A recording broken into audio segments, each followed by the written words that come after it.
There's a somebody I'm longing to see. I hope that he turns out to be someone who watch over me. How many of you have wives? How many of you have daughters? How many of you have sisters? And I know you all have mothers. Who takes care of their health? What do you know about their health? What do you do to help them stay healthy? These questions, nearly 6 decades ago, launched the lifelong mission of Dr. Doris Howell, a mission to keep the American woman healthy. I know what they do to keep you healthy, but what do you do to keep them healthy? Mostly, you just take them for granted. I know how important the family is. I know how important the wife, the mother, the grandmother is to the family, particularly in this day and age.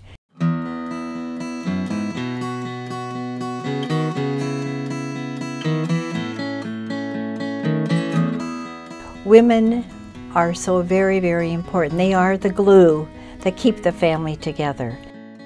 I have a mother, I have a wife, I have a sister, I have aunts and cousins, and I wanted to do something that would help them and their longevity.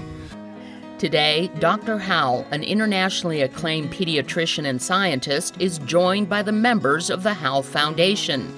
They are dedicated to encouraging college undergraduates to enter the field of women's health and research by supporting them with scholarships and mentoring. Now, why should our community support the Foundation's efforts? Well, think of the women in your life who you hold dear. Hold their image in your mind for just a moment. Now imagine them needing life-saving medical care.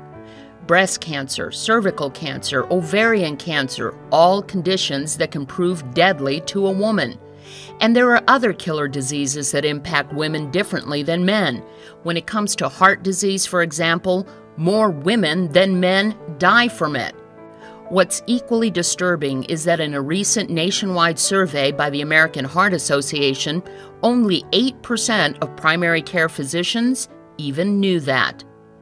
Women lay down plaque in their arteries differently than men do. We've only known that for 4 years. Women don't get the classical heart attack symptoms. They do not all, very rarely in fact, do they get the crushing chest pain, you know, the pain that radiates through the left arm and up into the jaw. They very often may simply feel dizzy. That little piece of the puzzle was discovered by scientists specializing in women's health research. And the research has translated into saving or greatly improving the lives of hundreds of thousands of women all over the world, women who were dear to someone. 13 years ago, I was diagnosed with breast cancer. The person who diagnosed me told me that there was only one treatment and that I should do that. And Dr. Howell got me in to get a second opinion. And they gave me a slightly different view of what I should do. I got into a clinical trial, and of course, the clinical trial was as a result of research.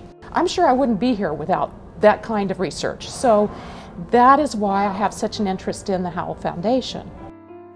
I'm dedicating my life and my career to working on solving diseases, important diseases that affects people across the globe, and so I think that this scholarship has been formative in helping me reach that goal.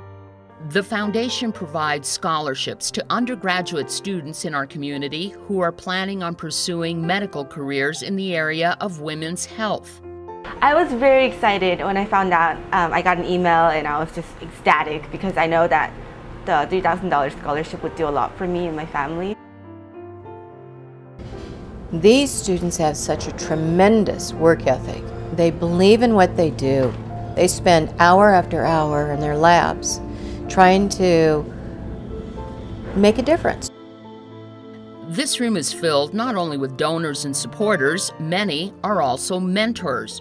Dr. Howell says in addition to the scholarships, the mentorship program is vital. She speaks for the dozens of researchers who have mentored more than 200 undergraduate students. I'll mentor you, I'll watch you, I'll lead you, I'll scold you, push you, pat you on the back and kick you in the pants, but you have to do it. And it's just very inspiring having them around me just because there's so many doctors here, there's MDs, there's PhDs, and there's people from the community who are willing to give so much of their lives and their money to fund research that will really impact society. We invite other community leaders to step up and join our fight on behalf of all the women in our lives. How many of you have wives? How many of you have daughters? How many of you have sisters? And I know you all have mothers. Who takes care of their health?